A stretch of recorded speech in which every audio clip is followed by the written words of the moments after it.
South India shopping mall kilo sale అభిమానుల కోరికపై శ్రావణంలో కూడా ఆషాఢం ధరలకి. మన ఇది కన్వర్ యాత్ర గురించి అక్కడ నాన్ వెజ్ ఉందా వెజ్ ఉందా హోటల్ గురించి అని పెద్ద డిస్కషన్ కోర్టులో ఇవ్వాలి. పొద్దు నుంచి బార్ అండ్ బెంచ్లో చూస్తున్నాను నేను. అంతా అయిన తర్వాత లాస్ట్ ఆర్డర్ ఏంటంటే ఇవాళ లాస్ట్ డే కదా, ఆ యాత్ర అయిపోయింది కదా, ఇంకేంటి, okay as of now we will keep it for the next hearing. మళ్ళీ పొద్దున్నుంచి గంటన్నర 2 గంటలు ఎందుకు డిస్కస్ చేశారు? వెన్ యూ నో ద యాత్ర is today. And non veg board పెట్టాలన్నా, వెజ్ బోర్డు పెట్టాలన్నా, నాన్ వెజ్ సర్జెస్ రెస్టారెంట్లో వెజ్ ఉండాలన్నా, లేకుంటే గార్లిక్ ఆనియన్ ఉండాలన్నా, వెజ్ హోటల్, ఇదంతా డిస్కస్ చేశారు. పెద్ద డిస్కషన్ 1.5 hours. దాంతో ఏమై ఉంటుంది, ఎన్ని కేసులు వాయిదా పడి ఉంటుంది. కపిల్ సిబ్బల్, ఈ ముందున్న దుష్యంత్ దావే లాంటి, వృందా గ్రోవర్, సల్మాన్ ఖుర్షీద్, వీళ్ళందరూ వచ్చి నిలబడంగానే ఇందిరా జయసింగ్ ఇమ్మీడియట్గా హియరింగ్ వచ్చేస్తుంది. నాకు కూడా 2018లో ఒక థ్రెట్ కేసులో కేరళ నుంచి, నేను అప్పుడు కేరళలో ఉన్నాను, ఒక వెకేషన్కి వెళ్ళిన టైంలో నా మీద చంపేస్తారని చెప్పి కమ్యూనిస్ట్ వాళ్ళకి ఒక థ్రెట్ ఇచ్చారు, ఒఫీషియల్ థ్రెట్. జిహాదీలు కమ్యూనిస్ట్ ఇద్దరు కలిసి నన్ను చంపేస్తారని చెప్పి 2018 August. I went to supreme court. అప్పుడు కేరళలో ఓనం ఆ టైంలో. So I went to supreme court and sir high court holiday ఉంది, నాకు ప్రొటెక్షన్ కావాలంటే నాకు 3 రోజులు హియరింగ్ ఇచ్చారండి. I was surprised. Justice Mishra was the chief justice that. నా కేసు తర్వాత ఆయన వినలేదు, ఆయన కాన్స్టిట్యూషన్ బెంచ్లో ఉందని చెప్పి Justice Parashar and Justice U U Lalit, later on Parashar Lalit ji became the chief justice later. వీళ్ళిద్దరు నా కేసు వినేసి ఇమీడియట్గా ప్రొటెక్షన్ ఇచ్చారు నాకు. నేను తీసుకోలేదు అనుకోండి, పోలీసు వాళ్ళు తీసుకొని నేను తిరగాలి, నేను చేయట్లేదు. కానీ ఒక నార్మల్ సిటిజన్కి మీకు ఒక హియరింగ్ కావాలంటే ఇంపాసిబుల్. ఒక అష్యూరెన్స్ అనేది మేబీ నేను మీడియా నుంచి ఉన్నా అని చెప్పి నా మాట విన్నారేమో ఆ రోజు. ఏం లేదు, మీరు ఆలోచించండి. ఇక్కడి నుంచి ఒక మనిషి ఢిల్లీకి వెళ్తాడండి, ఒక నార్మల్ పేదోర్, స్టేట్ గవర్నమెంట్ వ్యతిరేకంగా కేసు వేసాడు, అది అప్పీల్కి వెళ్ళింది ఢిల్లీకి, మళ్ళీ సుప్రీంకోర్టుకి. స్టేట్ గవర్నమెంట్కి స్టాండింగ్ కౌన్సిల్ ఉంటుంది అక్కడ. కావాలంటే 2-3 పెద్ద లాయర్లు కూడా 40 లక్షలు 50 లక్షలు గంట సేపు ఛార్జ్ చేస్తారు, వాళ్ళని పెట్టుకుంటారు. సో కపిల్ సిబ్బల్ లాంటి వాళ్ళు. ఏమవుతుంది, ఈ పాపం పేదోడు పోతాడు, ఆయన ల్యాండ్ పోయిందో ఏదో పోయి ఉంటుంది, భూమి పోయి ఉంటుంది. ఆయన ట్రైన్లో ఇక్కడ నుంచి ఢిల్లీ దాకా వెళ్తాడు, అక్కడ ఏదో లాడ్జ్లో హోటల్లో ఉంటాడు, అక్కడ ఉన్న అడ్వకేట్కి మళ్ళీ డబ్బులు ఇచ్చేయాల్సి వస్తుంది. దాని తర్వాత ఏమవుతుందండి, కోర్టు రాగానే వాయిదా పడి next hearing 6 months from now, next March, అక్టోబర్లో రాసేస్తుంది, నెక్స్ట్ మార్చ్లో హియరింగ్. అదే మంచి మళ్ళీ తిరిగి రావాలి వితౌట్ ఎ సింగిల్ హియరింగ్. ఇది ప్రాబ్లం. మన దగ్గర జ్యుడిషియరీ అనేది it's works only for the rich people. పేదోళ్ళకి జ్యుడిషియరీతో అసలు ఏ రిలీఫ్ రాదు. మీకు ఎక్సెప్షన్స్ ఉండొచ్చు, కానీ పెద్ద పెద్ద లాయర్స్, 5-star లాయర్స్ వస్తే మీకు ఇమీడియట్ హియరింగ్ వచ్చేస్తుంది, మీకు ఏం కావాలంటే జడ్జ్మెంట్ వచ్చేస్తుంది, ఏం కావాలంటే వస్తుంది. అదే టైంలో నేను బెట్ కడుతున్నా అండి, సుప్రీంకోర్టులో ఎన్నో లక్షల కేసులు ఉంటాయి, దాని హియరింగ్ కూడా స్టార్ట్ కాలేదు, లిస్టింగ్ కూడా చేయలేదు. 100 కేసులు ఉంటాయి లిస్టింగ్ చేయని కేసులు. అది నేను చెప్తా. సో ఈ ముంబై కేసు అని ఒక ఐసోలేషన్ చూడకూడదు మనం. ఇది part of the bigger picture. నేను చెప్పుకుంటూ పోతే ఒక 30 కేసులు ఇక్కడ డిస్కస్ చేసుకోవచ్చు మనం, ఫర్ విచ్ ఇన్నసెంట్ విక్టిమ్స్, చనిపోయిన వాళ్ళ అమ్మాయిలు అబ్బాయిలు చిన్న పిల్లల్ని చంపేశారు, వాళ్ళని ఫ్రీగా ఇచ్చేస్తారు. ఐదర్ చేసే మెంటలీ నాట్ ఫిట్, లేకుంటే ప్రూఫ్ లేదు, ఏది 10 సంవత్సరాల తర్వాత ప్రూఫ్ లేదంటారు. జరిగిన టైంలో అందరు కోపం వచ్చి అని చంపారా అంటారు. అప్పుడు దానికోసం విజిలాంటీ జస్టిస్ నడుస్తుంది. ఇప్పుడు దొరికితే అప్పుడే చంపేస్తున్నారు పోలీసు వాళ్ళు. యూపీలో చూస్తున్నాం మనం. మళ్ళీ అటు దొరకడు మీకు. ఇది ప్రాబ్లం. ఇప్పుడు ఇదే సిచ్యువేషన్ అనేది యమన్లో నిమిషప్రియకి సంబంధించి అక్కడ డెత్ సెంటెన్స్ ఉంది అంటే మళ్ళీ మనం ఫైట్ చేస్తున్నాము, తనకి డెత్ సెంటెన్స్ వద్దు అనేది, ఆవిడని సేఫ్గా తీసుకురావాలి అనేది. సో ఇలాంటి కాంట్రాస్ట్ అనేది కనిపిస్తోంది కదా, దేశాలకు మధ్యలో ఉంది, రాష్ట్రాల మధ్యలో కనిపిస్తోంది, మన ఒపీనియన్స్లో డిఫరెన్స్ అనేది ఉంది. ఓవరాల్గా జ్యుడిషియరీ సిస్టమ్, ఇప్పుడు భారతీయ న్యాయ సంహిత వచ్చిన తర్వాత వచ్చినటువంటి మార్పులు ఏంటండి? బిఎన్ఎస్ అనేది ఐపీసీ నుంచి చాలా మటుకు మార్పులు తీసుకొచ్చారు. ఎందుకంటే అప్పుడున్న పాత సిస్టమ్ నుంచి ఐపీసీ బ్రిటిష్ వాళ్ళ టైం నుంచి వచ్చింది. దాంట్లో యాజ్ పర్ లేటెస్ట్ దాని ప్రకారం ఎవిడెన్స్ యాక్ట్ కానివ్వండి, మిగతా అన్ని చాలా మటుకు మార్పులు వచ్చినాయి. అది డిస్కస్ చేయాలంటే మనం ఇంకో ప్రోగ్రామ్కి వెళ్ళి నిమిషప్రియ కేసు తీసుకుందాం. అదే టైంలో కేరళలో ఇద్దరు అమ్మాయిలు వాళ్ళ హస్బెండ్స్ని పాయిజన్ ఇచ్చి చంపారు.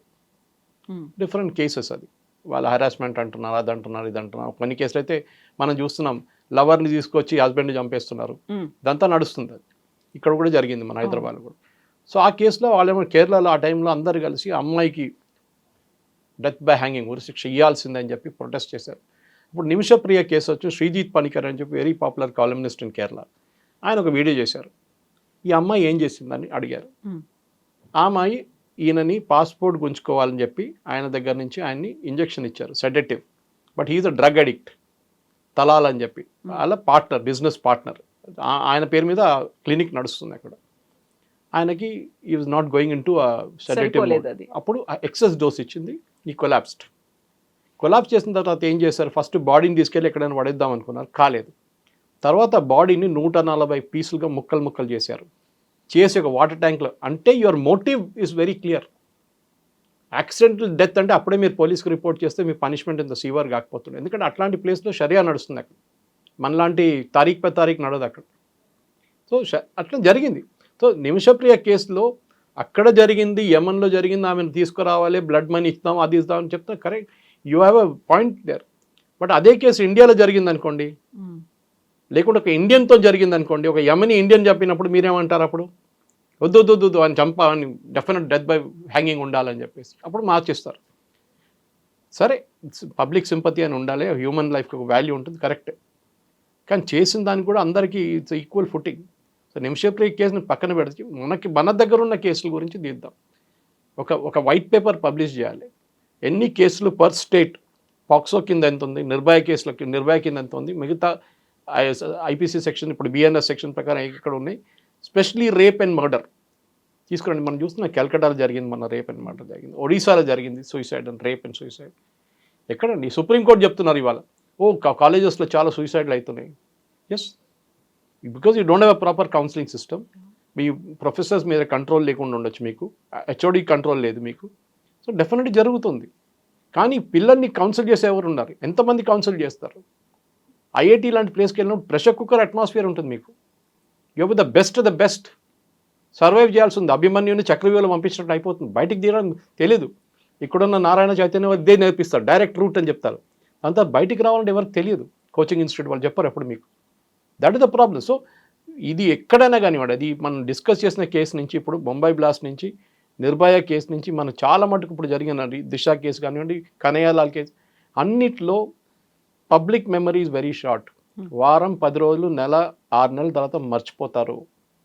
మళ్ళీ ఫ్యామిలీకి ఒకటే ఉంటుంది, ఎవరు పోయారు ఆ ఫ్యామిలీకి ఒకటే ఇంపాక్ట్ ఉంటుంది, మిగతా ఎవరికి ఉండదు. దాని నడిమిట్లో పోలీసులు చిక్కపోతారు, వాళ్ళకి ఇక్కడ ప్రెషర్ ఉంటుంది, అక్కడ ప్రెషర్ ఉంటుంది. మొన్న ఒక నేను ఒక ఏసీపీతో మాట్లాడుతున్నాను మొన్న, I won't take his name, but ఆయన ఇప్పుడున్న డిపార్ట్మెంట్ ఇంకోటి. నేను అడిగాను, సార్ ట్రాఫిక్తో ఒక ప్రాబ్లం ఉంది, అది ఉంది, ఇది ఉంది అని మాట్లాడుతున్నాను నేను. సురేష్ గారు, నాకు ఒక కోర్టుకి వెళ్ళాలండి, నేను లా అండ్ ఆర్డర్లో ఉన్నప్పుడు ఒక death by gain murder case ఉంది ఒకటి, దాని ఎవిడెన్స్ ఇవ్వడానికి వెళ్ళాలి. ఆలోచించండి, ఇది ప్రాబ్లం. డిపార్ట్మెంట్ మారినా కానీ he has to go to the court again. So మన judicial system has gone to rats totally. Technology ఉంది, టెక్నాలజీ ఎక్కువ వాడుకోరు. కోవిడ్ టైంలో వాడుకున్నారు చాలా మటుకు. ఇది మెయిన్. అండ్ కన్విక్షన్, మీ కన్విక్షన్ రేట్ ఏంటి? మీరు ఈడీ మీద తిడతారు, ఈడీని తిట్టారు నిన్న, అది చేయకూడదు, ఇది చేయకూడదు. మీరేం చేస్తున్నారు? As a judges you have failed. Chief justice Gavai ఉండొచ్చు, దానికన్నా ముందు ఉన్న జడ్జెస్ ఉండొచ్చు, ఎవరైనా ఉండొచ్చు, జస్టిస్ ఖన్నా ఉండొచ్చు, దానికన్నా ముందు జస్టిస్ చంద్రచూడ్, ఎవ్రీబడి ఫెయిల్ అయ్యారండి. మీకు మీ శాలరీ, మీ pension should be link to the number of cases you dispose of. మీరు డిస్పోజ్ చేయకుండా మీరు రిటైర్ అయితే మీ పెన్షన్ని పక్కన పెట్టాలి, మీకు పెన్షన్ ఇవ్వకూడదు. Because you have failed in your duty. మీ డ్యూటీ ఏంటి? To deliver justice quickly. మీరు చెప్పిన starting of the debate use that sentence, justice delayed is justice denied అని. That is the basic problem with Indian judicial system. And justice delayed is justice denied, and justice has failed in India. మన దగ్గర బోల్డ్ అని కోర్టులు ఉన్నాయి, human రైట్స్కి సంబంధించి ఉంది, లోకాయుక్త ఉంది, trial court ఉంది, స్పెషల్ కోర్టులు ఉన్నాయి, ఎస్సీ ఎస్టీ అట్రాసిటీ ఉంది, పబ్లిక్ రిప్రజెంటేటివ్స్కి ఒక కోర్టు ఉంది. ఇన్ని రకాల కోర్టులు ఉన్నప్పటికీ మీరు చెప్పినట్టుగా అన్ని లక్షల సంఖ్యలో ఎందుకని కేసులు పెండింగ్లో ఉన్నాయి, ఎందుకని హియరింగ్కి రావట్లేదు, ఎందుకని ఒక జడ్జిమెంట్ పాస్ కావట్లేదు, వీటన్నిటిని క్లియర్ చేయాలనే ఒక సదుద్దేశమో లేకుంటే అలాంటి ఒక ఎలాబరేట్ మెకానిజమో లేదంటారా మన దగ్గర? నిన్న ఒక కేసు జరిగిందండి సుప్రీంకోర్టులో, ఈడీ కేసు ఒకటి, ఇంకోటి కలకట్టాలో ఒక పిఐఎల్ వేశారు మమతా బెనర్జీ వ్యతిరేకంగా, మూడోదేమో తేజస్వి సూర్య అండ్ కర్ణాటక స్టేట్. 3 కేసులు సుప్రీంకోర్టు ముందు వచ్చినాయి. సుప్రీంకోర్టు ఏమన్నారంటే, మా దగ్గర పాలిటిక్స్ తీసుకురాకండి, మీరు బయట సార్ట్అవుట్ చేసుకోండి, అంటే మీరు రోడ్డు మీద కొట్టుకోండి, మీరు రావండి, మా దగ్గర రాకండి. ఓకే ఫైన్, మళ్ళీ కోర్టులో ఎందుకండి? మళ్ళీ అందరు అట్లనే చేసుకుంటారు, నువ్వు నన్ను కొట్టావు, నేను నిన్ను కొడతాను, కోర్టు మళ్ళీ అక్కర్లేదు కదా. Or you should tell, okay fine, this hearing 5 minutesలో ఫినిష్. యుఎస్ సుప్రీంకోర్టు చూడండి, అందరు నామినేటెడ్ పొలిటికల్, బుష్ టైం నుంచి నామినేట్ చేసిన వాళ్ళు ఉన్నారు, క్లింటన్ టైము, దాని తర్వాత మన ట్రంప్ వచ్చిన తర్వాత మళ్ళీ బైడెన్ తర్వాత ట్రంప్, అందరు judges win appointed by somebody or the other. కానీ వాళ్ళు ఒక కేసు వాళ్ళ దగ్గర వస్తే వితిన్ 3 days 4 days వాళ్ళు దాన్ని డిస్పోజ్ చేసిస్తారు. ఇన్ని maximum you can argue only for so much time. మన దగ్గర పాత సినిమా డైలాగ్ లాగా తారీఖు పై తారీఖులో ఎంత పోస్ట్పోన్ అయితే అంత మంచిది అని చెప్పి కొంత లాయర్లు అనుకుంటారు, అందరు కాదు, సమ్ లాయర్స్. ఎందుకంటే వాళ్ళ క్లయింట్స్ మళ్ళీ ఫీజు దొరుకుతుందని అది ఉంటుంది. కానీ some people are brilliant, I know that personally, నాకు తెలుసు చాలామంది lawyers dedicated to the cause. కానీ ఇప్పుడు సుప్రీంకోర్టు అంటున్నారు, హైకోర్టు అంటున్నారు, పోలీసు వాళ్ళు అంటున్నారు, మీరెందుకు ల్యాండ్ డిస్ప్యూట్స్లో వెళ్తున్నారు, మీరెందుకు పర్సనల్ మ్యాటర్స్లో ఇంటర్ఫియర్ అవుతున్నారు, మళ్ళీ మీరెందుకంటే సుప్రీంకోర్టులో ఇవాళ ఒక డివోర్స్ కేసు వచ్చిందండి. ఆమెమో BMW అడిగిందంట, అల్యూమినియకి ₹1,00,00,000 కావాలని చెప్పిందంట నెలకి, ఎందుకంటే that husband is a rich fellow. సుప్రీంకోర్టులో నడుస్తుందండి డివోర్స్ కేసులు. ఎన్నో ఇంపార్టెంట్ కేసు పడున్నప్పుడు ఇదంతా పక్కన పెట్టి ఫ్యామిలీ కోర్టు పంపించకుండా ఇది ఇక్కడ నడిపిస్తున్నారు. This is the problem. ఒక మిస్ప్లేస్ ప్రయారిటీస్ అంటాం మనం. ఎనుక వెళ్ళిపోయింది తోకను పట్టుకొని ఊగుతున్నారు ఇక్కడ మన దగ్గర. మళ్ళీ సడన్ గా లంచ్ మోషన్ పిటిషన్లు అనేవి వస్తాయి, అప్పటికప్పుడు వచ్చేస్తూ ఉంటాయి. అది ఉన్నారు కదా, మీకు 5 star లాయర్ ఉంటే జడ్జెస్ అప్పుడే హియరింగ్ ఇస్తారు మీకు. అదే టైంలో ఒక పేదోడు వచ్చింది అనుకోండి, వాడికి ఏదో చిన్న ఒక లాయర్ని తీసుకొస్తాడు డిస్ట్రిక్ట్ నుంచో, ఈవెన్ హైకోర్టులో కూడా, హైదరాబాద్ కూడా ఎవడు ఎప్పుడో ఒకసారి అపియర్ అవుతాడు, వాడిని తీసుకొస్తే పక్కన పడేస్తారు. హే నడు, ఇది ఇంపార్టెంట్, కపిల్ సిబ్బల్ వచ్చిండు, ఆయన ఇంపార్టెంట్ మాకు. ఇది ప్రాబ్లం. సో వీళ్ళు 40 లక్షలు 30 లక్షలు ఛార్జ్ చేస్తారు పర్ హియరింగ్ కపిల్ సిబ్బల్ అంటారు. ఎందుకంటే వాళ్ళకి ఆ ఇన్ఫ్లుయెన్స్ ఉంది వాళ్ళ జడ్జెస్ మీద. నేను చెప్తున్నాను, I making open accusation. Listing నుంచి అన్నింటిలో వాళ్ళకు చెప్పండి, లేకుంటే how are they getting immediate hearings? దాంట్లో ఎంత ఇంపార్టెంట్ ఏముంది? మన ఉదయపూర్ ఫైల్ సినిమా వచ్చిందండి రిలీజ్ గురించి. ఏం చెప్పారు? First they told the state central government, you decide, మీరు డిసైడ్ చేయండి, కమిటీని పెట్టి డిసైడ్ చేయండి ఏమైంది. కమిటీ మీట్ చేసి సినిమా చూసారండి. చూసిన తర్వాత 4 చేంజెస్ చెప్పారు. వీళ్ళు ప్రొడ్యూసర్స్ చేస్తా అని చెప్పారు. సుప్రీంకోర్టు ఏం చేశారు? స్టే చేశారు. మళ్ళీ మీరు చెప్పిన దానే మీరు వ్యతిరేకిస్తున్నారు. మళ్ళీ అదే టైంలో సినిమా చూడడానికి ఎవరికి పంపించారు? సినిమా జడ్జెస్ చూసుకొని చూడాలి కదా, వాళ్ళ మీద ముందు వచ్చిన కేసు కదా. కపిల్ సిబ్బల్కి చూపించారు కేసు. ద పెటిషనర్ ఆయన అడ్వకేట్ చూపించి ఆయన అంటే ఆ సినిమా చూస్తే నాకు ఏడుపు వచ్చేస్తుంది, ఏంటి ముస్లిమ్స్ మీద ఎంత జరుగుతున్నారో అది ఇది ఆరోపణలు చేస్తున్నారు. జడ్జెస్ చూసారా? చూడలేదు. మీరు చూడకుండా how are you delivering a judgement on a case?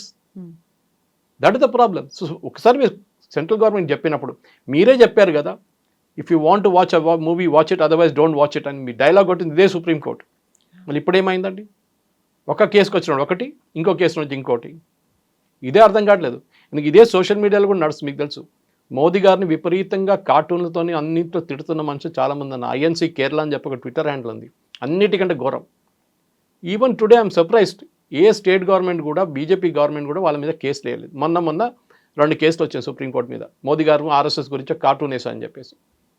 President ఉందా దానికి చెప్పాలి కదా, ఇట్లాంటి కార్టూన్స్ ఇంకొస్తే అందరు జైలు వేసేస్తారని చెప్పండి, అది చెప్పారు సుప్రీంకోర్టు. ఇది ప్రాబ్లం. సో ఎవరికి భయం లేదండి. కోర్టు అంటే అసలు భయమే లేదు, పోలీసు వాళ్ళు ఉంటే కూడా భయం లేదు.